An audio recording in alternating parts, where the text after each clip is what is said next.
Mes frères bien-aimés, cher Père David, comme en exergue de ce message, je voudrais inscrire l'une des grandes paroles de saint Paul dans la première lettre aux Corinthiens. Le langage de la croix est folie pour ceux qui se perdent.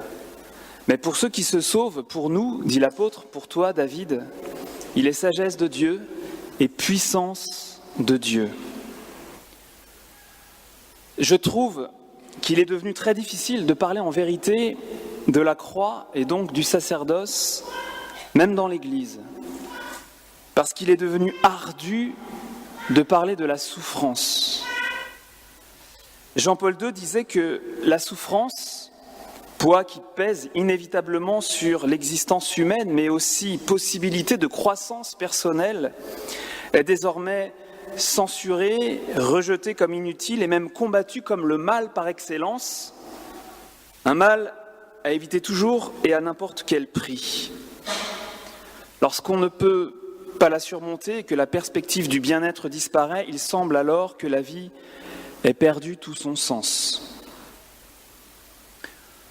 Pourtant, impossible de parler du grand prêtre, impossible de parler du sacerdoce et de te souhaiter un bon ministère sans te parler d'elle, la souffrance. Impossible d'être disciple de Jésus sans porter la croix, impossible de porter cette croix sans souffrir, d'une manière ou d'une autre.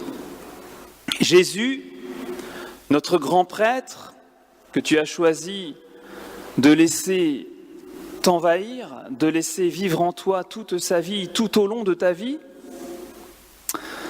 le grand prêtre que tu as choisi d'honorer au cours de cette messe a souffert, lui, le juste pour les injustes, afin de nous mener à Dieu. Sauver de manière définitive ceux qui s'approchent de lui, s'approchent de Dieu grâce à lui. Voilà le sacerdoce du Christ et voilà ta destinée. Sauver de manière définitive ceux qui s'approchent de Dieu grâce à toi. C'est à la lumière de Jésus, grand prêtre en croix, que nous pouvons considérer ce que tu es devenu et ce qui t'attend. Chaque vendredi saint, en silence, les prêtres se couchent devant la croix et le peuple fidèle reste avec eux bouche bée face à l'œuvre vertigineuse de la rédemption du monde. Silence devant cette montagne d'amour dont nul n'entrevoit le sommet. Silence encore devant l'abîme du mal et de la détresse dont personne n'aperçoit le fond. Hier, avec tes camarades, tu t'es couché devant l'autel. Tous les saints du ciel ont prié pour toi et nous avons prié avec eux parce que cette montagne et cet abîme, voilà ce qui t'attend. Pécheur d'hommes, allez chercher les hommes dans le monde du mal et de la souffrance et les emmener avec la vertu puissante du sacrement de l'ordre que tu as reçu, les porter comme un père ses enfants tout en haut de la montagne en plein ciel. Imitez dans votre vie ce que vous accomplirez par ces rites et conformez-vous au mystère de la croix du Seigneur. C'est le mot d'ordre d'hier, si j'ai bien compris. J'ai envie d'ajouter un peu pour expliquer, vivez comme une fête ce que vous éprouverez comme un sacrifice ou comme une plaie. Est-ce que cela ne s'apparente pas à ce que saint Paul dit de cette fête de la croix ? Je parle de saint Paul de la croix. Parlant de cette fête de la croix que célèbrent intérieurement et continuellement ceux qui sont vraiment épris du crucifié. Quoi qu'il en soit, communiez aux souffrances du Christ pour prendre part à l'œuvre du Christ, conformez-vous au mystère de la croix du Seigneur. L'unique ascension, l'unique promotion vers le ministère de pasteur est la croix, disait Benoît XVI. C'est une ascension, c'est une promotion, parce que la hauteur de la croix est la hauteur de l'amour de Dieu. Et rien n'est plus grand, rien n'est plus élevé. La hauteur du renoncement à soi-même et du dévouement aux autres. Telle est l'élévation et l'accomplissement du serviteur souffrant, et tel est notre chemin. En sens inverse, il y a la course aux honneurs, la soif de reconnaissance humaine, et béni soit le pape François qui fustige la gloriole ecclésiastique et la mondanité dans l'Église. J'y vois l'actualisation de la rarissime colère de Jésus renversant les tables des marchands du temple. Il est là, Jésus, qui semble nous dire « Ne faites pas de mon clergé, ne faites pas de ma famille une jet-set qui ne regarde qu'elle. » Ce n'est pas la voie que tu as prise, David. Loin de là. Mais le glissement est aisé. Nous savons qu'il existe une course à la sainteté, une quête d'héroïsme pastoral, sacerdotal, qui est au fond une recherche de soi-même. Saint Paul dit bien que l'on peut distribuer toute sa fortune aux affamés et se faire brûler vif sans amour. On se défonce alors pour correspondre à la belle image que l'on veut avoir de soi et que l'on veut donner aux autres. C'est de la vanité, ou pire. Vous me passerez l'expression, hein ? Passe-moi l'expression, mais le véritable amour de Jésus, le véritable ami de Jésus, et tâchons d'en être, le véritable ami de Jésus se fout royalement de tout cela. Les honneurs, pour ainsi dire, l'humilient. Parce que c'est vrai qu'on a toujours un peu honte d'être revêtu d'une parure ridicule dont le maître n'a pas voulu. Et parce que tout au fond, on sait que l'on ne mérite pas d'être pris pour quelque chose. Parce que ce qu'il y a de fou, ce qu'il y a de faible dans le monde, David, ce qui n'est rien, voilà ce que Dieu a choisi, pas vrai ? Toi et moi, on en sait quelque chose.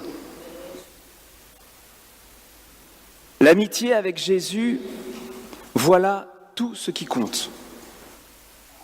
Telle est la signification profonde de la condition de prêtre, disait Benoît XVI, devenir ami de Jésus. Simon,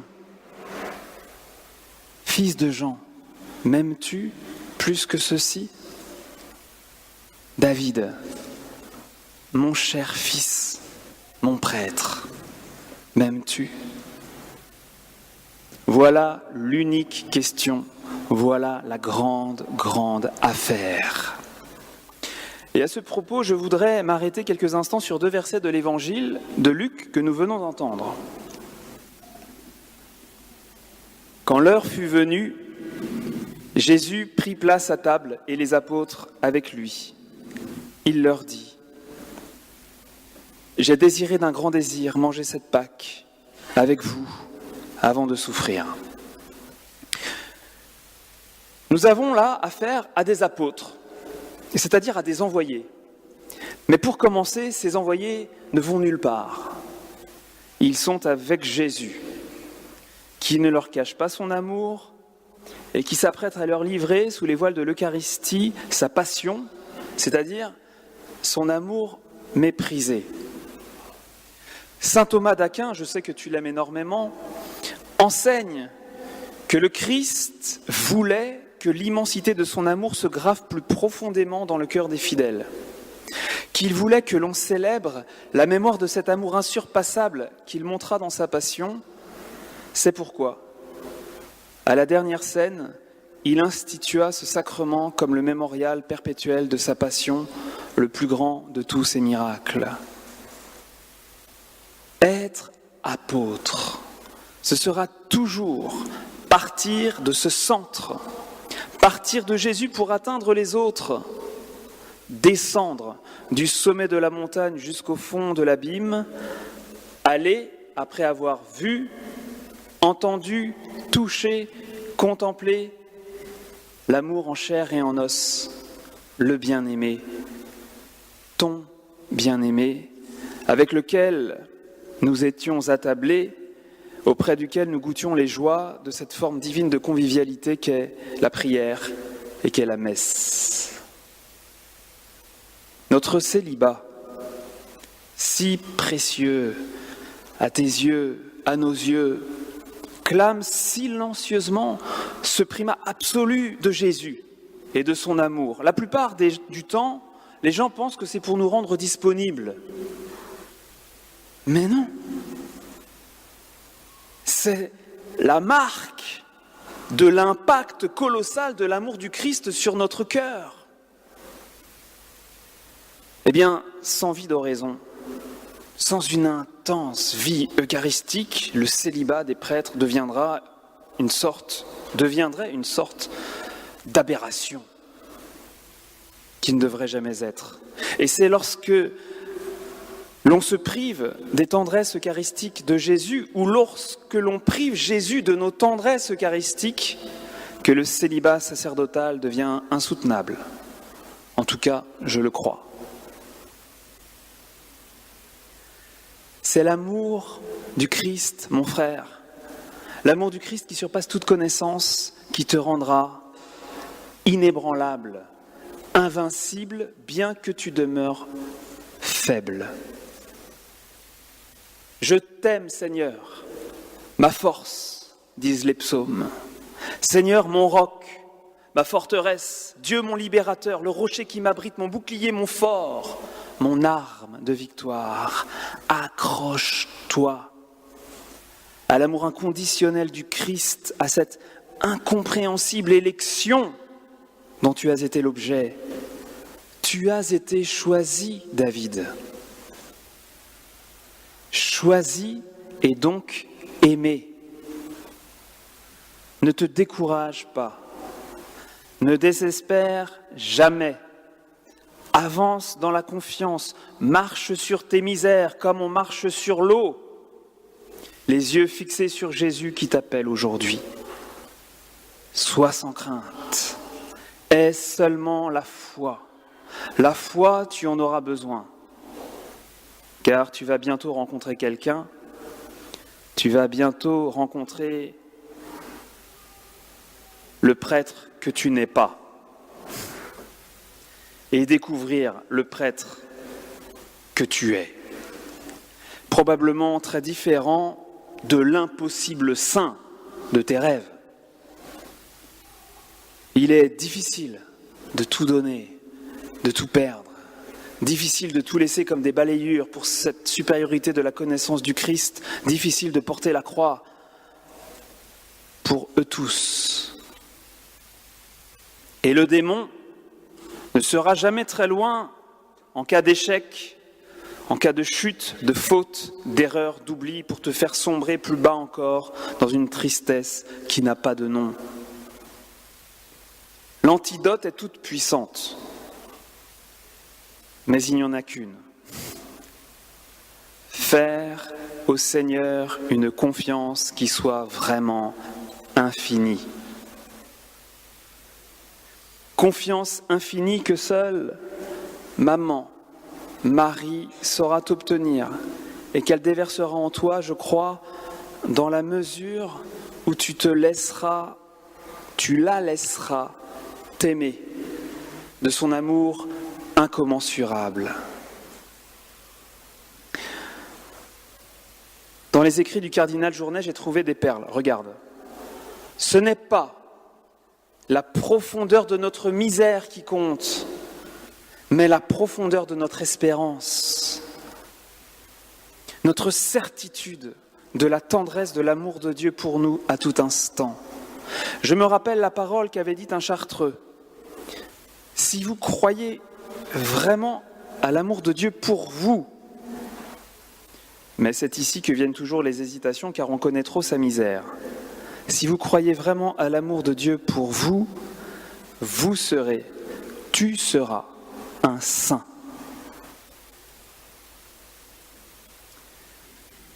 Une multitude de saints ont porté avant toi le trésor du sacerdoce dans leur petit vase d'argile.